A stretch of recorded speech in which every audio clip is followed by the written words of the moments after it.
So when did the pain start? In 1958, I was in a car and I fell out and I fractured my spine.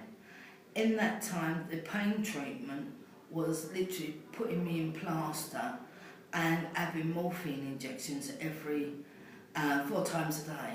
Okay. The injections were nasty and they really frightened me for quite a long time in my life. Okay. I would rather be put in a coffin than given an injection after that. And so how did the treatment change over the following years then? There wasn't much change really. In 1975 I was offered a spinal fusion under Mr. Crabb at Guy's Hospital, and it worked, but I was left with really 2 nasty scars running up the back of my spine that took to a point that I never wanted to wear a swimming costume or anything.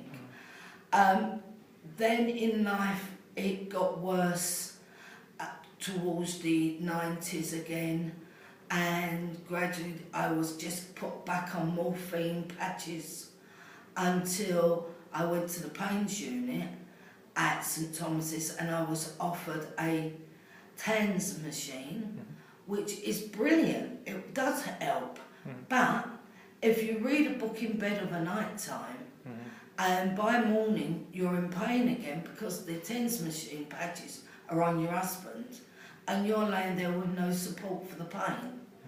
I was offered the implant.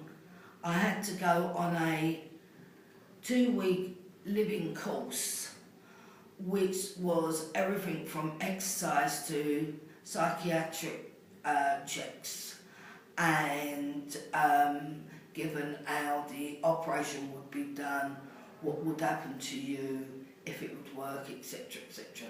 Sadly, I wasn't accepted because of my weight problem. Okay. And has there been any other support at the current time you're receiving then, or is it just the medication?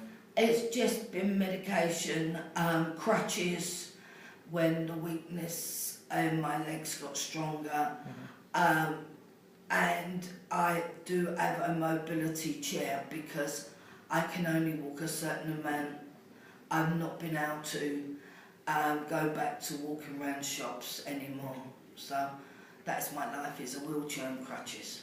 Okay. And how have you found managing the medication? I did have a problem when I was having the course for the implant, when a nurse gave me a new set of tablets and just told me to take them home and start them on the Monday. What I wasn't told was that these tablets had to be taken, withdrawn slowly from the other tablets, and these tablets taken in. If it hadn't been for my stepdaughter reading the package, I don't know what I would have done, because every time someone spoke to me, I just cried. The withdrawal was like coming off of morphine. It was really that bad. And have you got any messages for anyone else who is living with pain? Go for the implant if you can. I was unlucky, but the people I've met that have had it done, and you see, you know, yesterday they were on crutches, today they're in the park playing with their grandchildren. It's so important. You never know. You may be one of the 60 that it works for. You may be one of the 40 that it doesn't. But go for it. And also don't forget, of all the vital things on this planet that they can do for you, a hot bath relax your muscles, and a couple of pain tablets and rest.